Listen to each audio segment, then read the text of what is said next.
May mga nilalang dito sa mundo na nilikha mula sa eksperimento. Ngunit ang kaalamang lumikha sa kanila madalas gusto pang lagpasan ang kanilang nagawanan na hindi na natatakot sa may kapal. At ang tanging bumubuhay sa kanila ay ang hangarin makamit ang lahat. Kapangyarihan at karangyaan na narito sa mundo. Sa gabing ito, simulan natin ang ating tampok na kwento sa linggong ito. Pamamagatan natin talim sa isa na naman gabi ng lagi.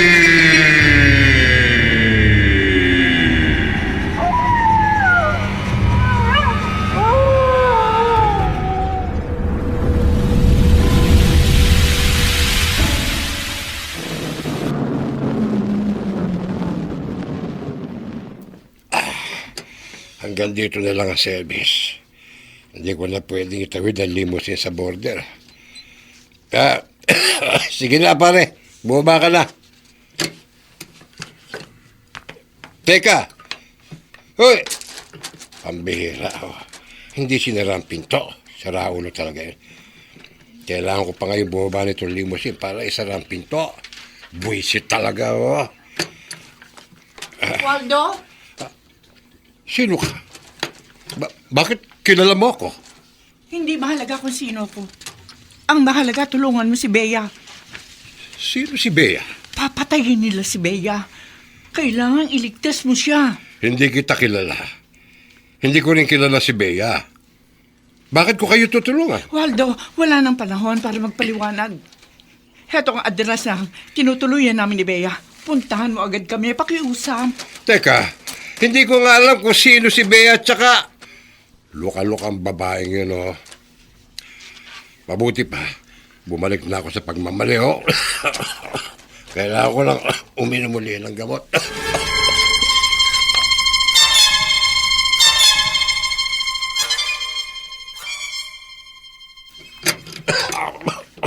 Oh, kanina ka pa dapat dumaan dito. Hindi mo dapat na hinintay na umatake ang ubo mo. May hinatid akong customer sa border. Nasaan na ba yung gamot ko? Ayun sa mesa, inihanda ko na. Aalis uli ako. Hanggang kailan ka magtatago, Waldo? Kailangang harapin mo sila. Wala na ang dati kong lakas, Lloyda. Ang gusto ko na lang mabuhay ng normal. Hindi ka normal. Kaya hindi ka pwedeng mabuhay ng normal. Hanggat kaya kong itago ang pagkatao ko, gagawin ko. Pero hindi habang panahon na matatakasan mo si Aspiro. Patayin lang iba ko pang kasamang nilikha niya. Ako na lang, Lloyd, ang naririto. At nangako ako sa sarili ko. Hindi ko nagagamitin ang lihim ko. Ha? Para hindi ako matunto ni Aspiro.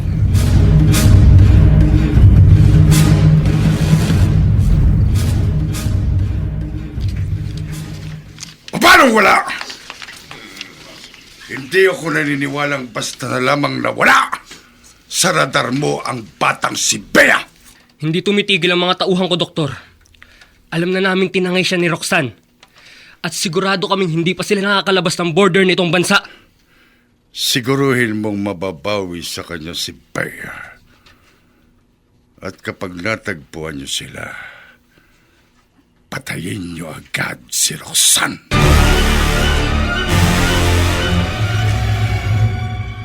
Roxanne, naiinip na ako dito. Pero hindi tayo pwedeng lumabas nitong apartment. Hinahanap ka nila. Bakit ako lang ang itinakas mo. Ikaw lang ang kaya kong iligtas. Yung iba mong kasama, sinikap silang ilabas ang laboratorio ng mga kasama ko nurse. Pero nahuli sila. Nasaan na sila? Ano ang ginawa sa kanila? Hindi ko alam. Ano ang ginawa sa kanila? Sabihin mo sa akin, ano ang ginawa sa kanila?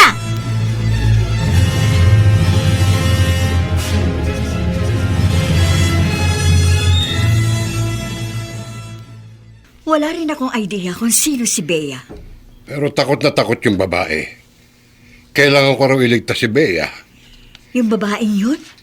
Namumukhaan mo? Noong ko lang siya nakita. Sigurado ka? Oo, Lloyda. Sigurado ko. At ayoko na mag-aksaya ng oras para isipin pa kung sino siya at kung anong kailangan niya sa akin. Binigyan ka niya ng papel.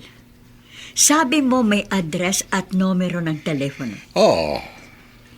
Kung hindi siya seryoso sa hinihinging tulong, bakit kanya bibigyan ng address? Naisip mo rin ba na ito ay maaaring isang patibong? May kapangyarihan kang ipagtanggol ang sarili mo. Lloyda, Bakit hindi mo puntahan para masagot na ang mga tanong mo sa isip mo?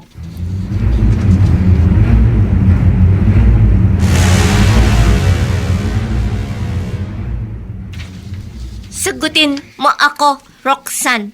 Bea, hindi ka dapat magalit. Matitirigar... Ano ang ginawa sa mga batang katulad ko? Bea, kumalma ka, ha? Lumabas na ang talim sa iyong kumao. Pakiusa, baka masaksak mo Ano ako. ang nangyari sa kanila? Sabihin mo sa akin ang totoo, Roxanne. Ano? Pinatay sila, Bea. Pinatay sila ni Dr. Aspiro. Salbahe siya. Papatayin ko rin sila. Papatayin ko rin sila. Bea, tama na. Papatayin ko rin sila. Tama na, Bea, Papatayin ko tama rin na. sila. Papatayin ko sila.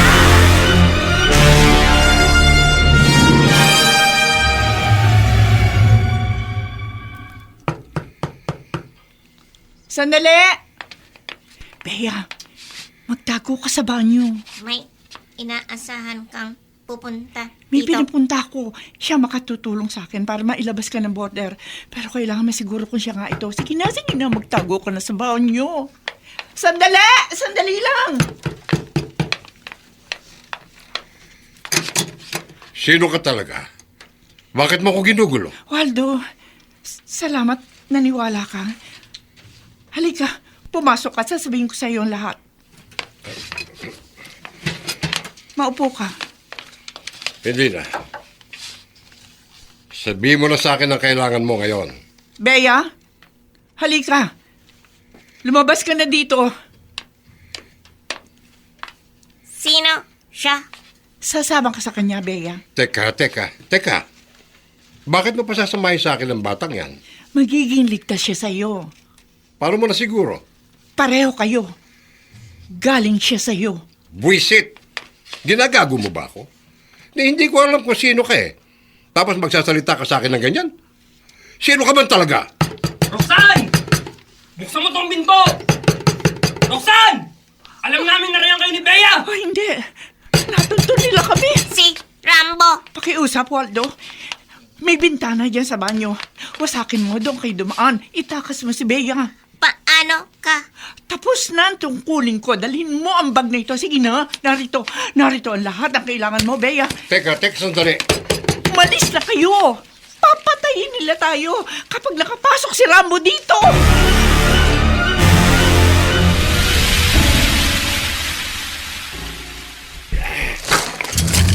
Anong ginagawa mo?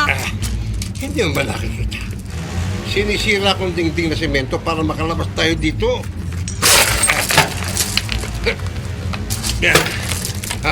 Tayo na. Sumunod ka na sa akin. Oo na. Huwag mo akong hawakan. Kaya ko ang sarili ko. Oo talaga. Sige. Tayo na. Huwag kang tumangatanga dyan. Tayo na. Baka abutan nila tayo. Oo. Sandali. Huwag mo akong hilahin. Wala siya dito! Maniwala kayo! Halugin niyo ang buong kwarto!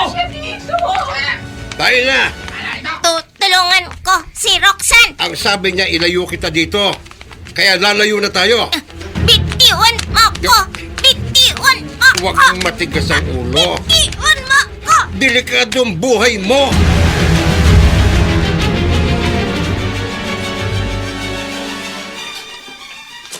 Nasaan ang bata? Nasaan si Bea? Hindi ko alam. Milo! Paaminin mo! Gusto mo sigurong maranasan ang masakit at mahirap na kamatayan. Kahit patayin niyo ako, hindi ko talaga alam. May CCTV sa laboratory. Kitang-kita doon. Itinakas niyo ang mga bata. Natuntunan namin ang ibang bata. At pinatay na rin namin ang mga nurse na nagtakas sa kanila. Kapag hindi mo itinuro kung nasaan si Bea, papatayin ka rin namin. Kasalanan ang ginawa niyo. Ah, Lumikha kayo ng mga bata mula sa DNA ng ibang tao. At ginawa niyo silang mamamatay tao. Inalisan niyo sila ng damdaming mga tao. Huwag mo akong sesermonan! Ayaw ni Dr. Aspiro na may mas marunong pa sa kanya. Kaya sunod-sunuran ka na lamang sa demonyong doktor. Tama ng daldal! Nasaan ang si Bea? Nasaan ang bata?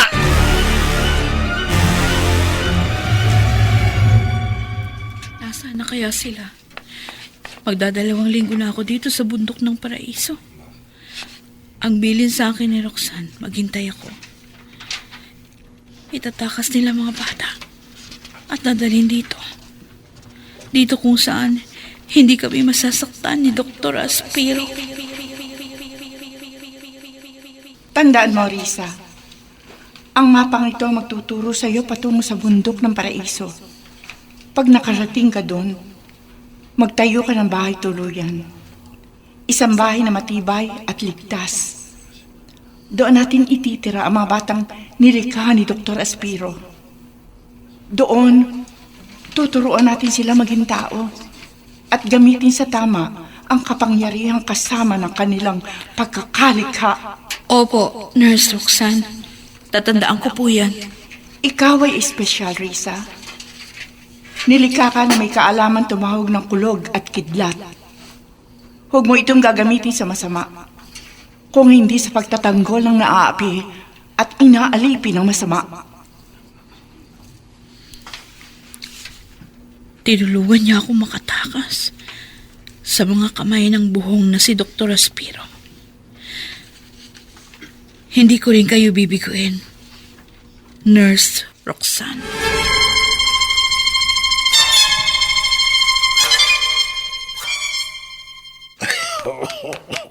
Kailangan natin ng sasakyan para makalayo dito. Babalikan ko si Roxanne! Teka.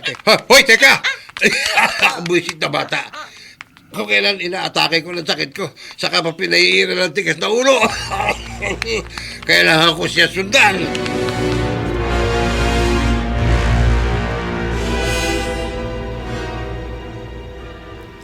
Saan niyo ako dadalhin? Bitiwan niyo ako!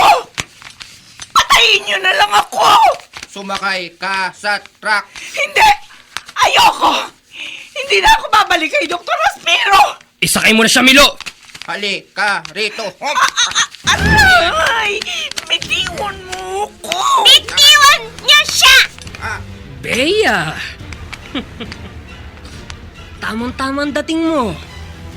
Kung ayaw mong masaktan si Nurse Roxanne, sumama ka sa amin ng mahusay. Subukan niyong lumapit.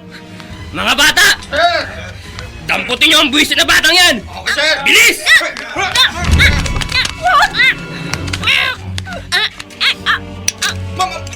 May talim ang kanyang kamao! Ano? Natatakot kayo? Isang batang babae lang yan! Kunin niyo siya! Bea! Takbo na! Umalis ka na dito! Lalabanan ko sila! Bea! Wag! Huwag kang pumatay! Tama na! Wag!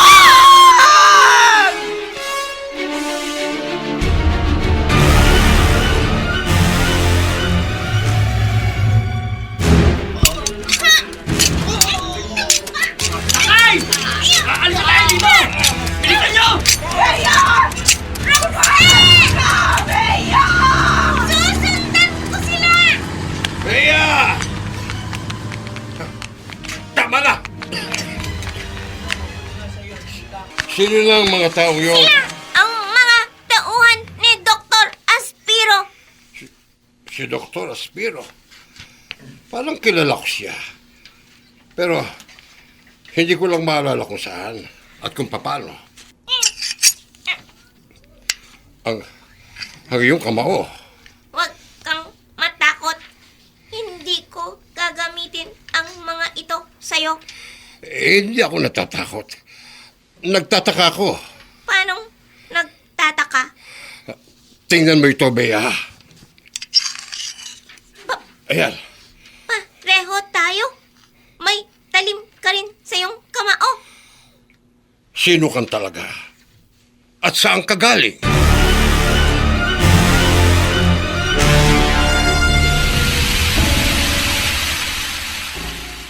Ayun siya. Itinali namin sa silya. Roxanne. Sit! Pinahirapan mo ang mga tauhan ko. Patayin niyo na lang ako. Hindi. Pahirapan ka namin hanggang sa ituro mo sa amin kung saan pupunta si Bea. Hindi ko alam. Matigas kan talaga. Pahirapan yan. Ako ang bahala sa kanya. Kuryentehin mo. Demonyo kayo! Tayo na, Rambo. Ituturo ko sa iyo ang metal gadget na gagamitin para mahuli niyo si Bea. Ano? Ngayon, simulan na natin, Roxanne. Ititigil ko lang ang pagpapahirap kapag sinabi mo na sa amin kung saan talaga pumunta si Bea. Hindi! Hindi!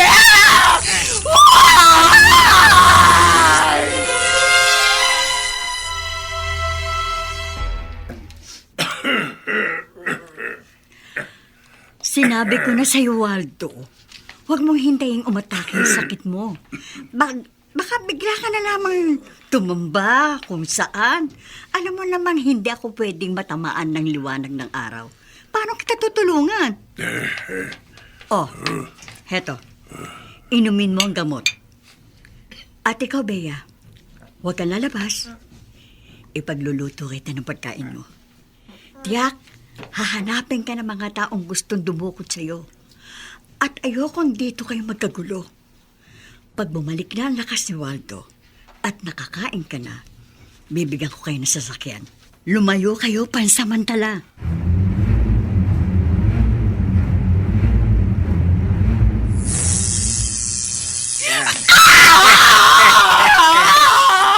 Magsalita ka na, Roxanne. Alam kong hirap ka na. Wala kayong kaluluwa. Alam kong papatayin niyo si Bea pag nakuha niyo siya. Mali ka, Roxanne. Daragdagan ni Dr. Aspero ang kapangyarihan niya. Dadagdagan niya ang galit at karahasan, ang puso at isip ni Bea. Milo, patayin mo na lang ako. Dahil hanggang sa huli kong hininga, poprotektahan mo si Bea! Ganon.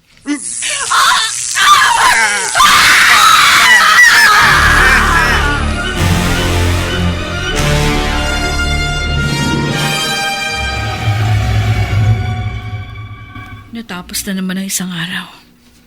Ni isa sa mga batang kasama ko sa laboratorio ni Dr. Aspiro, wala pa rin. Nailabas kaya nila ang mga bata? Naitakas kaya nila, lalo na si Bea? Hindi ako pwedeng gumamit ng radio receiver o kaya cellphone para tawagan si Roxanne. Tiyak, masasagap ng communication center ni Dr. Aspiro ang signal ko. Wala akong magagawa kundi patuloy na maghintay.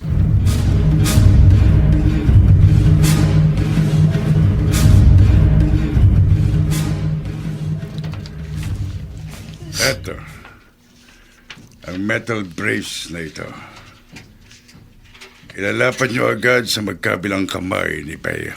Kung matutunto namin siya. Trabaho mong hanapin siya, Rambo. Isa pa, hindi makalalayo ang batang yon. Ngayon lang siya nakalabas ng laboratorio at hindi bahagi ng pag-aaral niya ang bumasa ng mapa o location. Combat skills ang alam ng bata. She is a killing machine. Tulad ni Milo. Oh. At natitiyak ko, maraming bansa ang bibili sa katulad ni Bea. Kailangan lamang maibalik siya dito sa laboratorio upang makapag-extract ako ng bagong blood DNA. At mula doon, makalilikha ako ng panibagong Bea.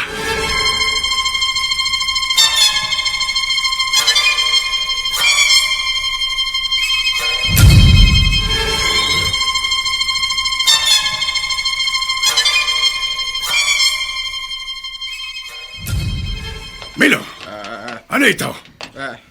Pinatay mo si Roxanne? Hindi. Nawalan siya ng malay.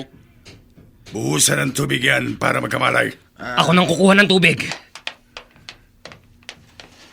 May nakuha kang impormasyon? Wala, Dr. Ash, pero nagmamatigas siyang proteksyonan si Bea. Pag hindi pa siya nagsalita, ako mismo ang papatay sa kanya.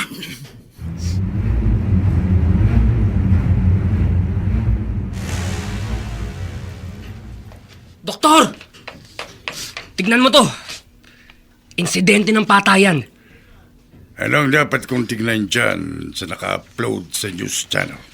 Ayon sa witness, ang tatlong masasamang loob. Pinatay sila sa saksak ng isang lalaki matangkad. Medyo may edad na. At may mga patalim sa kanyang kamao. Si Waldo. Ang sarili mong nilikha. Buhay pa si Waldo. At naririto siya. Maaring nasa kanya si Bea. At kung matutunto natin si Waldo, mahahanap din natin si Bea.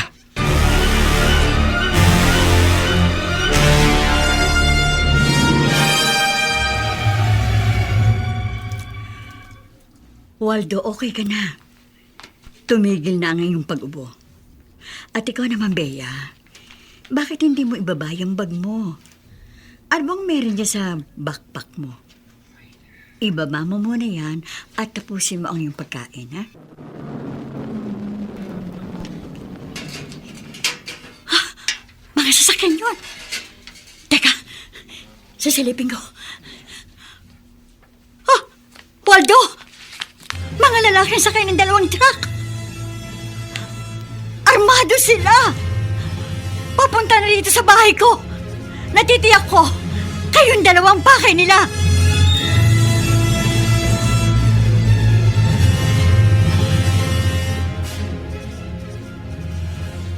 Loida! Loida! Alam naming narito ka. Isa kang anak araw at bawal sa'yo matamaan ang liwanag ng araw. Huwag ka nang magtago sa amin. Mahahanap ka rin namin sa gitna ng dilim. Nakita ko na siya. Bitiwan mo ako! Loida! Nasaan sila? Sinong sila? Ang mag-ama. Sino mag-ama? Si Waldo at si Bea. Walang anak si Waldo. So, alam mo kung nasaan si Waldo? Hindi! Milo! Buksan mo ang bubong! Papasukin ang liwanag! Hindi! Wag! Ay! Nasisilaw ako! Napagpaso ang balat ko! Ngayon, Loida, isang tanong, isang sagot. Nasaan si Waldo at si Bea? Nasaan sila?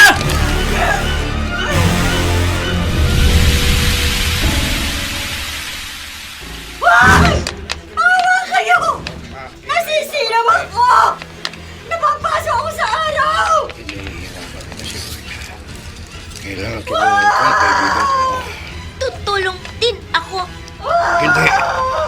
dumaan ka sa likod bahay. Pumunta ka sa kotse ko at hintayin mo ko doon. Bakit? Dahil itatakas kita pagkatapos ko silang patayin. Tutulungan kita. Bata ka pa. Mas malakas ako sa'yo. Ang sabi ko, dumaan ka sa likod nitong bahay. Tapos, pumunta ka sa kotse ko. Hintayin mo ko roon ngayon na. Ang tigas ng ulo mo. Sinabi ni Rambo, anak kita, kung paano yun nangyari, matutuklasan ko rin. Pero ngayon, kailangan ko munang tulungan si Lloyda. Bitiwan mo siya! Waldo! Buhay ka pa pala! Waldo! Bitiwan niyo sabi siya! Wag mo akong hamunin. Lalabang ka pala, ha? Ikaw nang bahala dyan, Milo! Kailangan natin siya maisama sa laboratorio! Narinig mo yon. Ako ang bahala sa iyo. Yeah. Sinlakas na suntok ko ang pinawalan niya suntok. Pues, dito matatapos ka na. Meron din ako niyan. May mga talim din ang kanyang braso.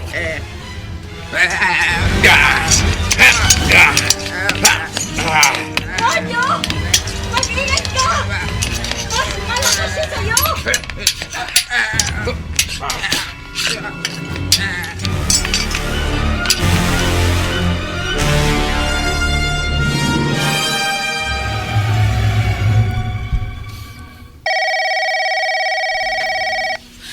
May tumatawag sa akin.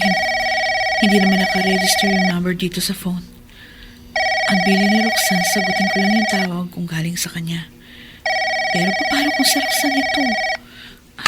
Hello?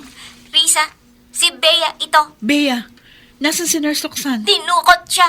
Isinama pabalik sa laboratorio. Nasaan ka? Hindi ko alam. Pero ang sabi ni Roxanne, kailangang sundan ko ang mapa na nasa bag ko. Alam mo kung paano basahin yon? Hindi. Tulungan mo ako. Hindi tayo pwede mag-usap ng matagal.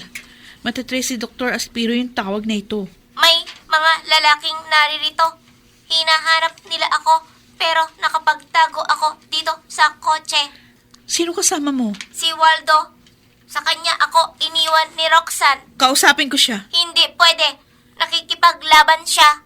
Bea, kung sino man ang Waldo na yan, siya ang makakaunawa ng mapa. Sa kanya ka magpatulong. Kailangan kong putulin yung pag-uusap natin. Maghihintay ako sa pagdating mo rito.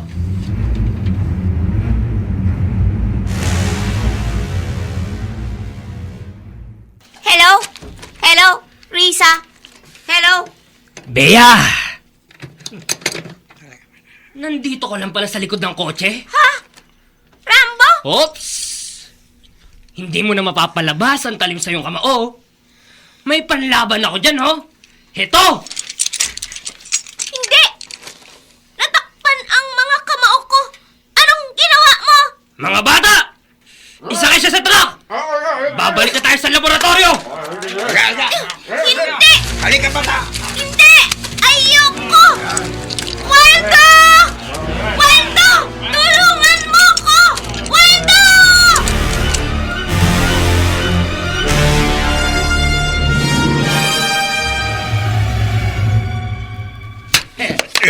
Tumuko ka na. Hindi!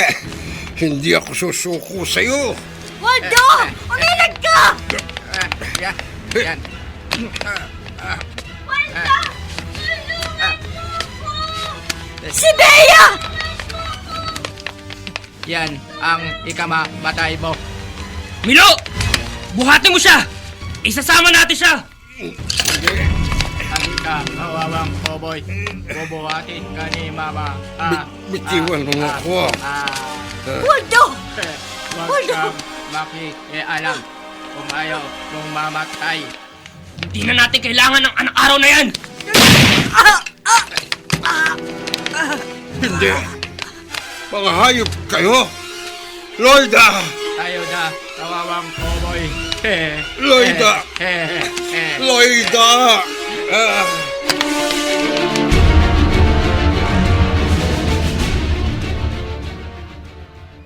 Hindi. Pinatay ni Bea ang telepono. Dinig na dinig ko, dinukot siya ni na Rambo at may tinatawag siyang Waldo. Pero nasan si Roxanne? Bakit iniwan niya si Bea kay Waldo?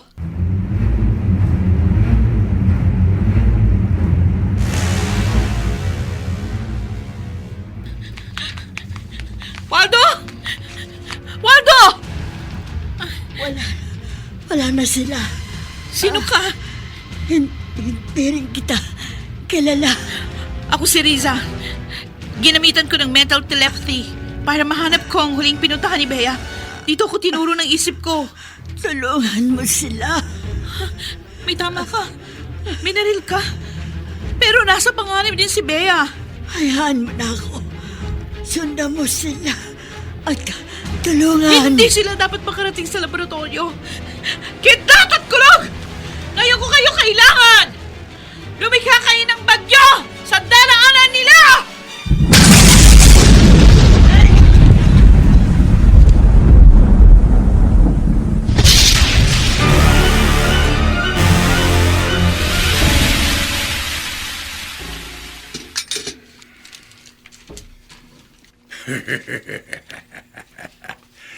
Natunto na si Bea at Waldo.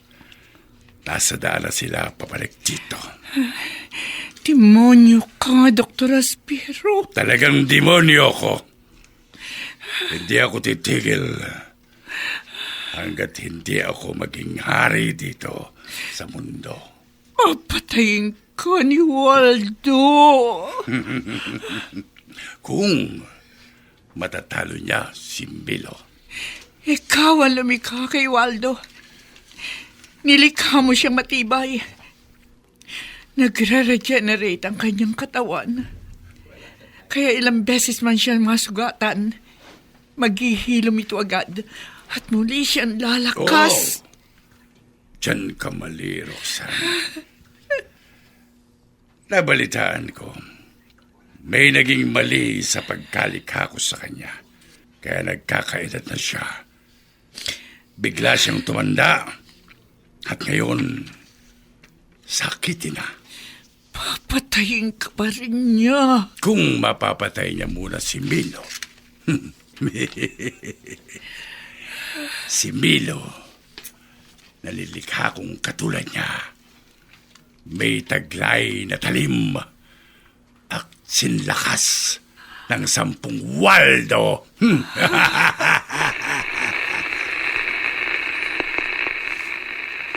Dr. Aspero, may problema kami. Anong problema? Hinihintay ko na kayo. Nasaan na sina Waldo at Bea? May bagyo. Hindi makita ng driver ang daan. Kinakailangan naming huminto. Malakas ang ulan at hangin. Hindi! Si Risa, hindi siya napatay ng mga tauhan natin. Buhay pa si Risa!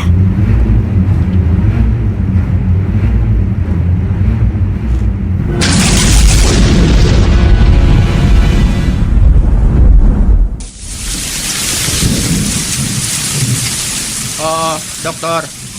Maghihintay kami sa'yo. Hawak namin ang dalawa. Hindi sila makakawala. May sugat na si Waldo. Anong nangyayari? Bakit biglang bumagyo? Sino pang kasama mong nakatakas? Si Riza. Siya ang unang nakalabas ng laboratorio. At ito ang kapangyarihan niya. Binalikan niya ako. Sinundan niya ako. Hoy, kayong dalawa. Anong pinag-uusapan nyo?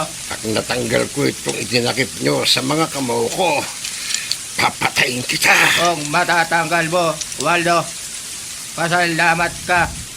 Tinigilan ako ni Rambo kanina. Kung hindi, sana patay ka na ngayon. Hayop ka! Tama na, Waldo! Si Riza ang hintayin natin. Siya lang ang makatutulong sa atin ngayon.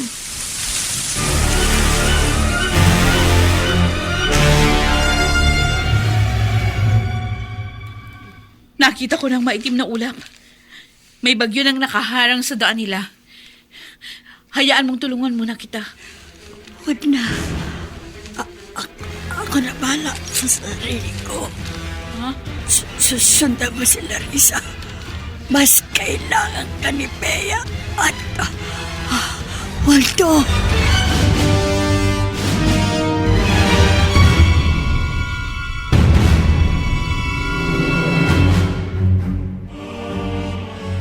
Dali ka. Sasama ka sa akin. Ipakikita ko sa iyo kung paano mamatay si Waldo. Hayop ka Dali talaga. ka. Magkasabay ko kayong papatayin. Ipakikita ko kay Bea. Nagkamali siya nang tumakas siya rito sa laboratorio.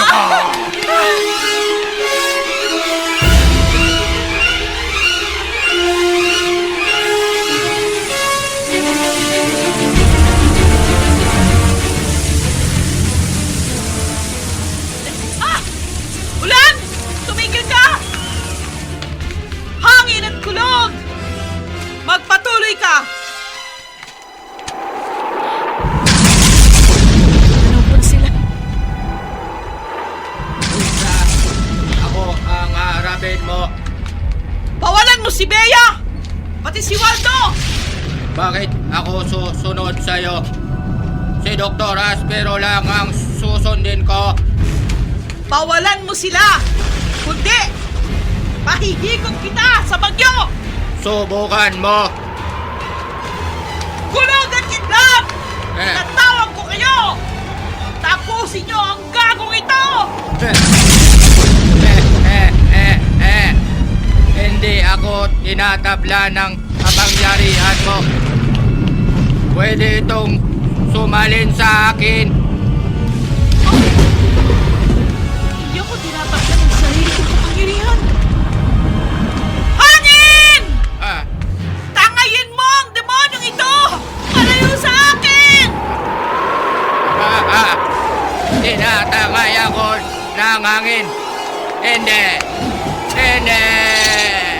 Bea! Waldo! Tanggalin mo ang takip sa aming mga kamao. Papunta na dito si Dr. Aspiro. Kaya mo bang tanggalin ang mga bakal na nakatakip sa kamao namin? Subukin ko. Masasaktan kayo ng konti. Pero sana, hindi niyo to ikamatay. Sige. Kidlat! Kailangan kita ngayon! Itutok mo sa mga bakal na ito ang kuryenteng magpapalaya sa kanila!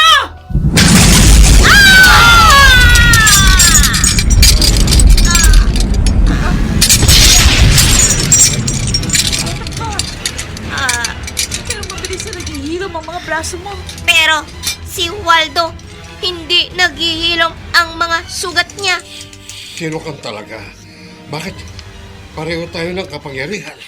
Waldo, si Bea, siya ay nilikha mula sa DNA strain na na-extract sa'yo nung ginagawa ka pa lang ni Dr. Aspiro. Bakit hindi naghihilom ang sugat niya? Hindi ko rin alam, Bea. Kailangan umalis na tayo dito.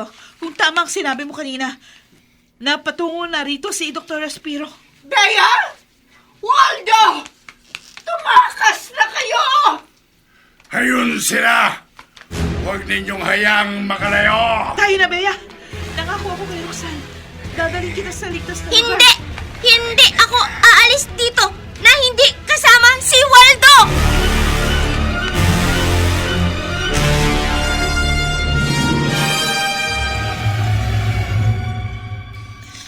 Risa, gumawa ka ng paraan para maghilom ng konti ang mga sugat ko.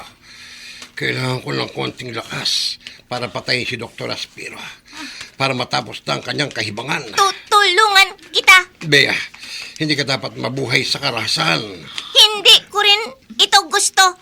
Pero tulad mo, gusto kong matapos na ang kabaliwan ni Dr. Aspiro. Waldo, hindi ko kaya magpagaling ng sugat. Ang kakayahan ko ay mangwasak at pumatay. Kami na lang ang lalaban kay Aspiro. Tayo na, Riza. Hindi. Teka, Bitiwan mo si Roxanne! Bago ko siya bitiwan, itong gagawin ko. Wala kang kaluluwa!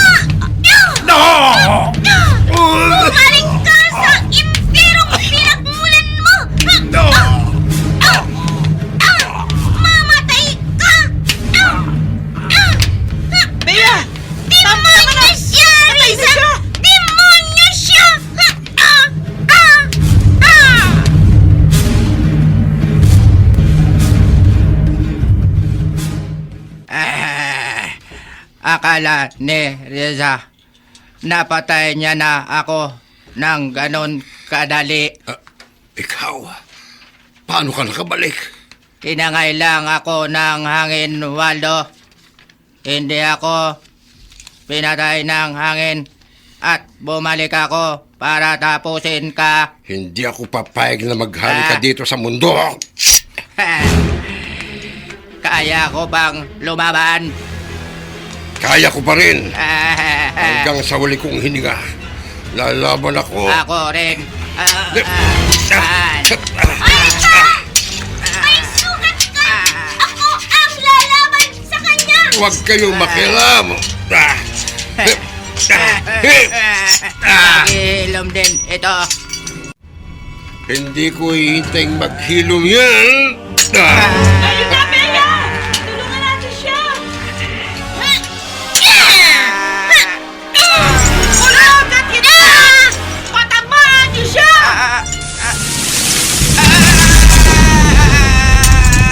Masunog ka sa kitlat!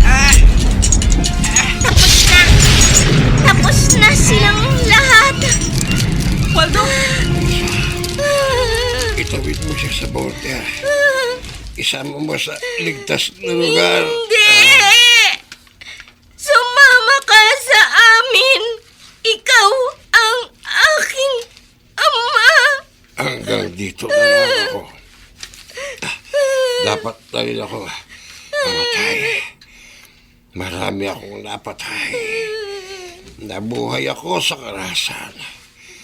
Ayoko, matulad ka sa akin. Ilayo mo siya, Risa. At huwag na kayong babalik dito.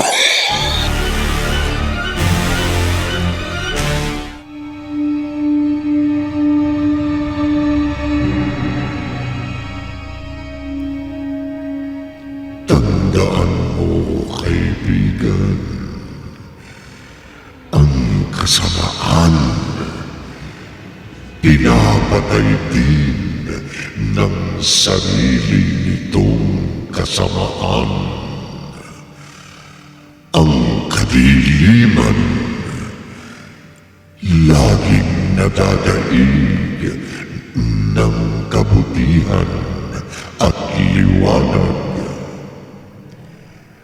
Dito natatapos ang ating tampok na kwento sa linggong ito. Pinamagatang Talim sa isa na naman gabi ng lagi.